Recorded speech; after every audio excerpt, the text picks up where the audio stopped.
Bismillahirrahmanirrahim. Ya, saya kenalkan dulu tentang kitab tafsir Ibnu Katsir ini sekilas. Jadi kita biasa mengenal sesuatu, kadang kita belum mengerti sebenarnya itu berasal dari mana nama tersebut. Misalnya ini tentang tafsir Ibnu Katsir. Tafsir Ibnu Katsir ini sebenarnya bukan tafsir Ibnu Katsir namanya, cuma hanya karena kalah terkenal saja. Persoalan menang terkenal ini bisa jadi hoki gitu ya. Nama tafsirnya yang ditulis itu oleh pengarangnya itu namanya Tafsirul Qur'anil Azim, itu aja. Tapi orang kenalnya itu tafsir Ibnu Katsir. Kenapa kok dinamakan Ibnu Katsir? Nah, justru ini lebih banyak dari kenal ini. Dikirain namanya yang ngarang itu Ibnu Katsir. Ya. Padahal Katsir itu adalah nama kakeknya yang mengarang. Nama lengkapnya julukannya Abul Fida, namanya sendiri Ismail. Jadi yang ngarang tafsir Ibnu Katsir itu namanya Ismail, bukan Ibnu Katsir. Gitu. Iya. Terus Ismail itu anaknya siapa? Ismail ibnu Umar, anaknya Umar. Umar anaknya siapa? Anaknya Katsir. Nah, ini sangat mungkin yang gemar mengaji tafsir lalu tahu ada tafsir Ibnu Katsir, dikirain yang ngarang namanya Ibnu Katsir, bukan. Justru Ismail anaknya Umar anaknya Katsir, kakeknya. Gitu. Tapi gara-gara kakeknya itu orang hebat, ya, maka nama kitabnya itu dinisbatkan pada kakek. Maka jadilah kakek yang hebat. Ya, cucunya ya alim. Ya, kalau kakeknya hebat ya cucunya punya kitab tafsir sebanyak 8 juz. Jadi tafsir Ibnu Katsir itu diambil dari nama kakeknya. Nama kakeknya itu Katsir. Nah, Bismillahirrahmanirrahim. Fatihatul Kitab. Jadi dimulai dengan Fatihatul Kitab. Yuqalu laha al-Fatihah. Surah Fatihah itu disebut surah Fatihah, yaitu Fatihatul Kitab. Artinya Fatihah itu pembuka kitab Al-Quran.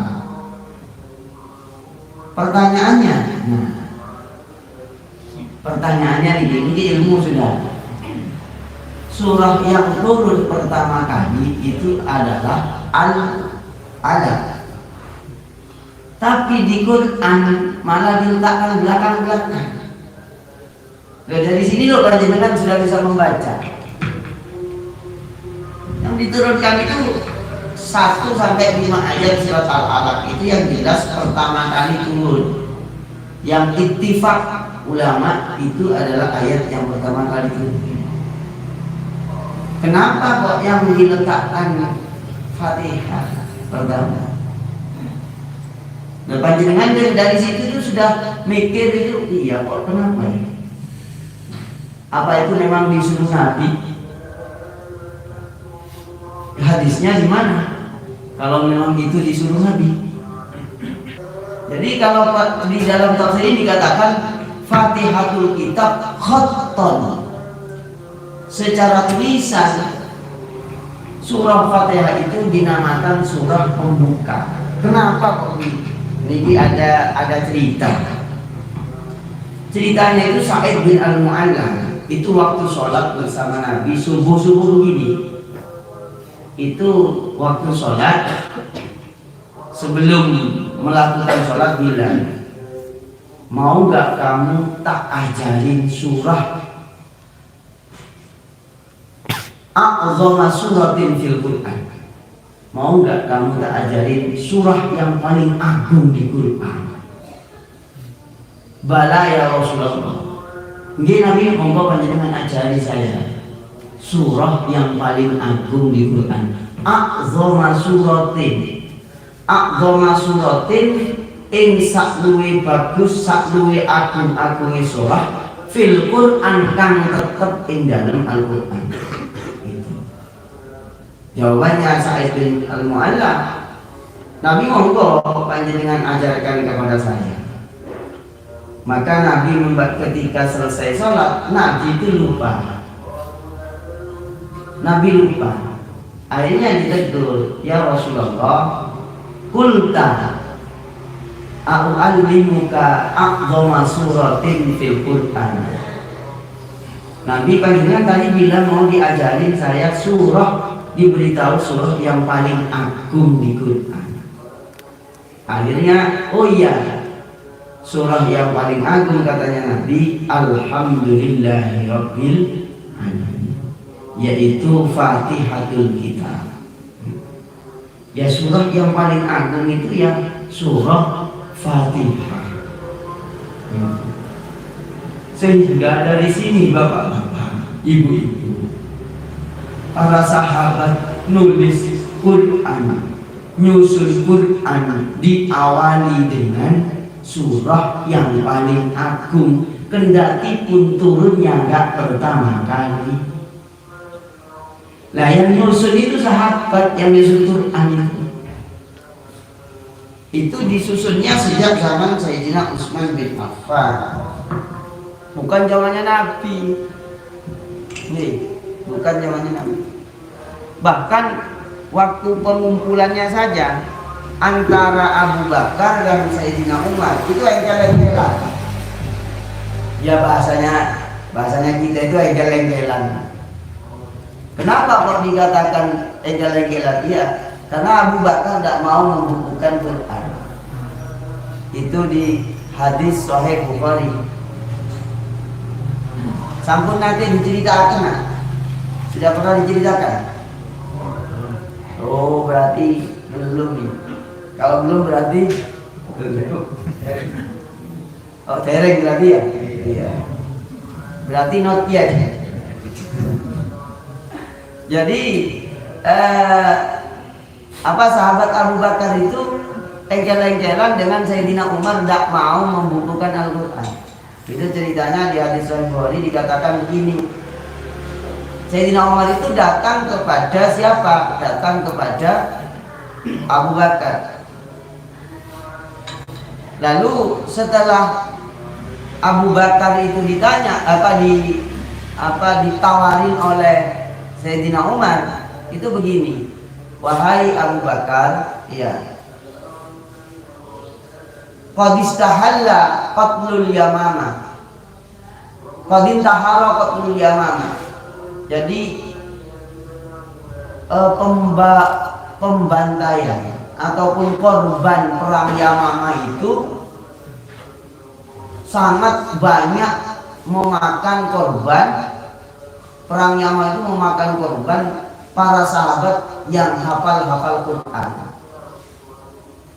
Nah ini sudah banyak yang wafat itu para sahabat dengan perang itu. Katanya Sayyidina Umar, inni wallahi inni ara an ajma'al Quran.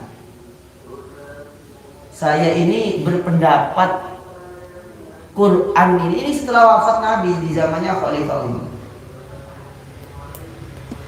Ini Al-Quran ini harus dikumpulkan ajma'ah.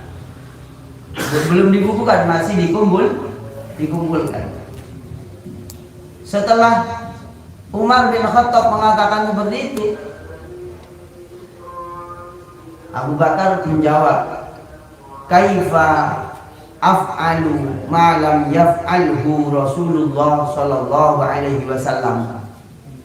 Bagaimana saya ini mau melakukan sesuatu yang enggak dilakukan? Ya jawabannya begitu. Enggak mau Abu Bakar.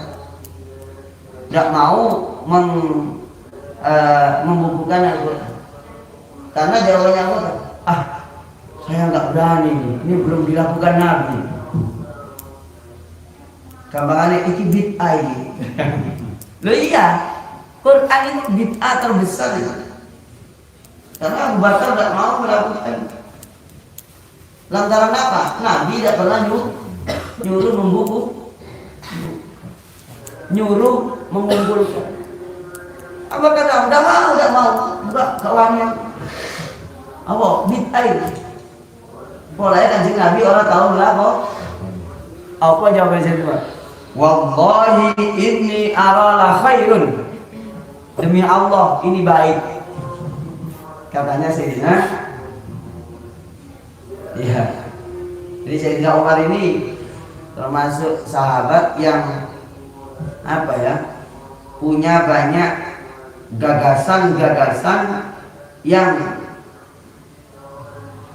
sangat cocok dengan Al-Quran, sangat cocok dengan apa?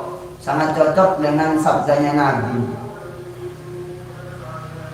sangat cocok dengan sabdanya Nabi. Intisarinya itu kena, walaupun secara tekstual tidak ada. Sampai-sampai Nabi itu mengatakan tentang Umar bin Khattab radhiyallahu anhu, mengatakan begini, "Lau kana ba'di nabiyyun lakana Umar." Jadi andaikan ada nabi setelah saya, maka nabinya itu adalah Umar. Itu hadis sahih diriwayat At-Tirmidzi. Saking mulianya Sayyidina Umar. Jadi andaikan ada nabi setelah saya, ya Umar itu nabi.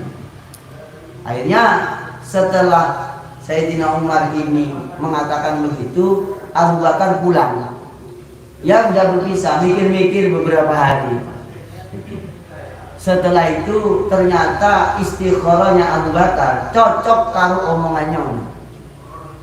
Iya, dipikir-pikir ini memang gak pernah dilakukan Nabi untuk mengumpulkan Quran.